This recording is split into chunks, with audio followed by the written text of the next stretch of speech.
On veut faire ces produits, les résultats de ces multiplications. Alors, d'après ce qu'on a dit tout à l'heure, qui concernait le produit de deux nombres relatifs, si j'en rajoute un troisième, je peux me créer une priorité de calcul, commencer par faire les deux premiers, et puis après, multiplier ce résultat par le deuxième.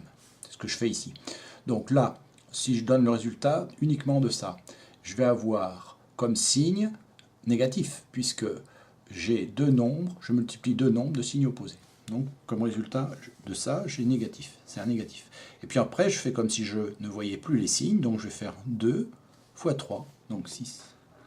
Attention, c'est égal, j'ai oublié cette partie-là, donc c'est moins 6 que je multiplie par moins 1. Là, je vais réappliquer la règle pour multiplier deux nombres relatifs. Ils sont de même signe, donc je sais que le résultat est positif. Je ne vais pas mettre le plus, mais je l'ai en tête. Et je fais comme si je ne voyais plus les signes, donc 6 fois 1, ça fait 6. Ce calcul-là, j'aurais pu le faire beaucoup plus simplement en utilisant ce qu'on appelle la règle des signes. Alors la règle des signes, elle consiste simplement à regarder le nombre de signes négatifs dans le calcul. Parce que si je compte le nombre de signes négatifs et que ce résultat est pair, mon résultat sera positif. Un nombre pair, c'est 2, 4, 6, 8, 10, etc.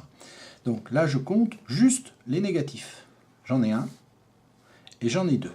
Donc je suis certain que le résultat sera positif. Et puis là, je ne m'occupe même pas du signe de plus 3, j'ai plus qu'à faire le calcul comme si je ne voyais plus les signes des nombres relatifs. Donc je vais faire 2 fois 3, 6 fois 1, 6.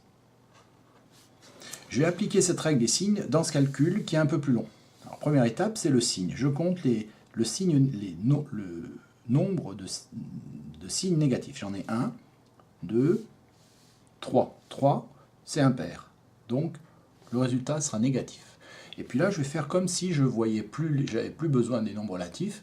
Je vais faire comme si je voyais plus leurs signes. Donc 1 fois 2, ça fait 2, fois 2, 4, fois 5, 20, fois 1, 20. J'applique la même chose ici. Je compte les signes négatifs. J'en ai 1, 2, 3, 4. Je sais que le résultat sera positif. Je ne mets pas le signe plus, je le garde en tête. Et je fais comme s'il n'y avait plus de signes pour les nombres relatifs. Donc je vais faire 1 fois 3, ça fait 3, fois 4, 12, fois 1, 12, fois 1, 12, fois 2, 24. Résultat, plus 24, 24.